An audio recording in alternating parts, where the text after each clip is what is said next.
کہ اسرائیل امریکہ کا سب سے بڑا جنگی طیارہ جہاز ہے جو ڈوب نہیں سکتا، جس پر کوئی امریکی فوجی سوار نہیں، اور یہ ایک ایسا خطے میں موجود ہے جو امریکہ کی قومی سلامتی کے لیے بہت اہم ہے۔ امریکہ اور مشرق وسطیٰ کے تعلقات پر نظر رکھنے والے تجزیہ کاروں کا ماننا ہے کہ یہ بیان آج کے اعتبار سے بھی اہم ہے اور اسرائیل کے لیے غیر مشروط امریکی حمایت کی وضاحت کرتا ہے۔ کونسل آف فارن ریلیشنز کی کالی روبینش نے کہا کہ مشرق وسطیٰ توانائی کی وجہ سے، ایران اثر رسوخ کی وجہ سے اور سوویت یونین کی وجہ سے امریکہ کے لیے بہت اہم ہے، اور اسی لیے اسرائیل کی حفاظت کو یقینی بنانا ہر امریکی انتظامیہ کی ترجیح رہا ہے۔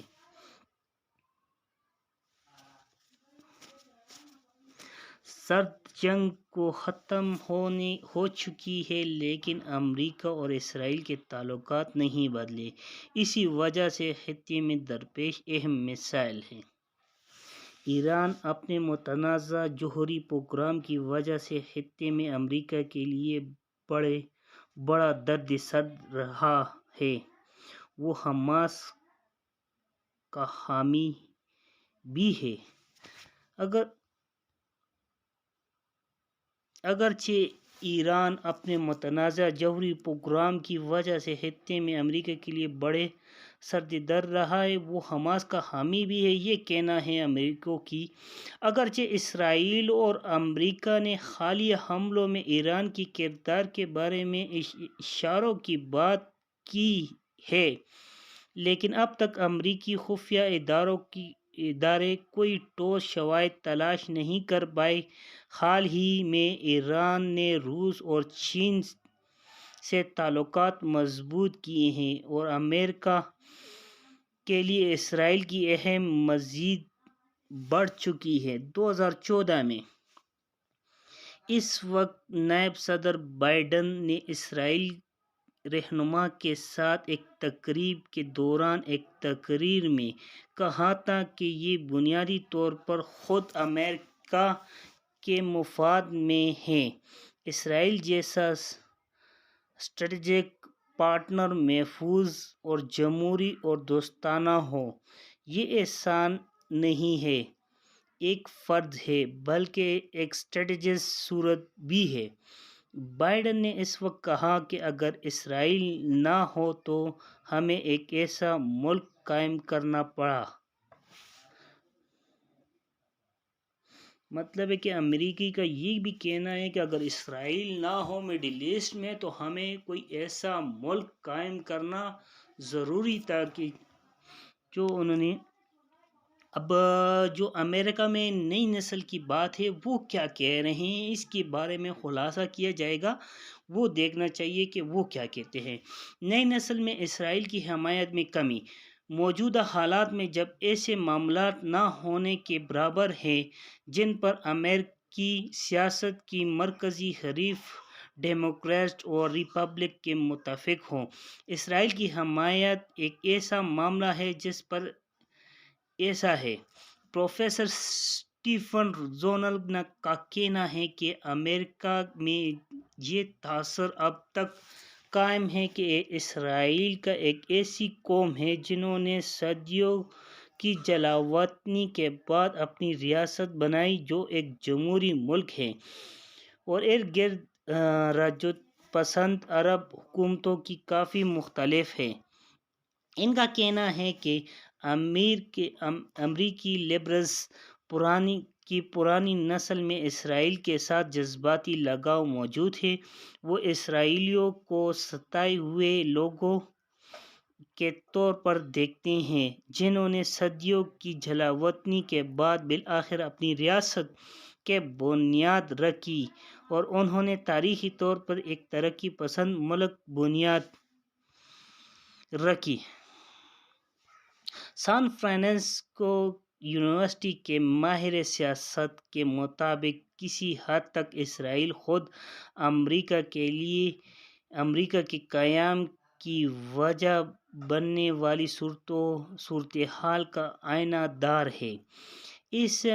ایک ایسا ملک جو ستائے ہوئے مذہبی آبادی کاروں کے تشکیل دیا ہے جنہوں نے اپنی ہاتھوں سے ایک نئی خوشحال اور آزاد زمین تعمیر کی، تاہم یہ تاثر امریکہ کے نئی نسل میں منتقل نہیں ہو رہا۔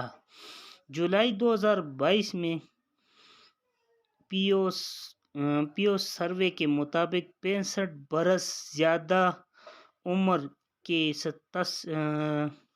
67% جبکہ 50 سے 64 برس عمر 60% افراد اسرائیل کے بارے میں مثبت رائے رکھتے ہیں، تاہم 18 سے 29 سال کی عمر امریکی شہریوں میں یہ تناسب کم ہو کر 41% رہ جاتی ہے۔ اس وجہ سے وہ اسرائیل میں دائیں بازو کی حکومتوں کی پالیسیاں اور عرب اردن میں آباد کاریوں کی تسلسل بتایا گیا ہے۔ اسرائیلی رویے سے جڑے ہوئے منفی تاثرات اب تک امریکی سیاستدان پر اثر انداز نہیں ہو سکے کیونکہ سیاسی اور حکومتوں کے میدان میں یہ فیصلہ کرنے والا اب تک اس نسل کے والدین اور دادا کے لوگ ہیں۔ سیاسی میدان کے برعکس اسرائیل نے امریکہ میں اوریجنل مسیحی آبادی میں اپنی حمایت کی تجدید کی ہے۔ یہ امریکہ کی آبادی کہ اسرائیل امریکہ کا سب سے بڑا جنگی طیارہ جہاز ہے جو ڈوب نہیں سکتا، جس پر کوئی امریکی فوجی سوار نہیں، اور یہ ایک ایسے خطے میں موجود ہے جو امریکہ کی قومی سلامتی کے لیے بہت اہم ہے۔ امریکہ اور مشرق وسطیٰ کے تعلقات پر نظر رکھنے والے تجزیہ کاروں کا ماننا ہے کہ یہ بیان آج کے اعتبار سے بھی اہم ہے اور اسرائیل کے لیے غیر مشروط امریکی حمایت کی وضاحت کرتا ہے۔ کونسل آف فارن ریلیشنز کی کارلی روبینش نے کہا کہ مشرق وسطیٰ توانائی کی وجہ سے، ایرانی اثر رسوخ کی وجہ سے اور سوویت یونین کی وجہ سے امریکہ کے لیے بہت اہم ہے اور اسی لیے اسرائیل کی حفاظت کو یقینی بنانا ہر امریکی انتظامیہ کی ترجیح رہا ہے۔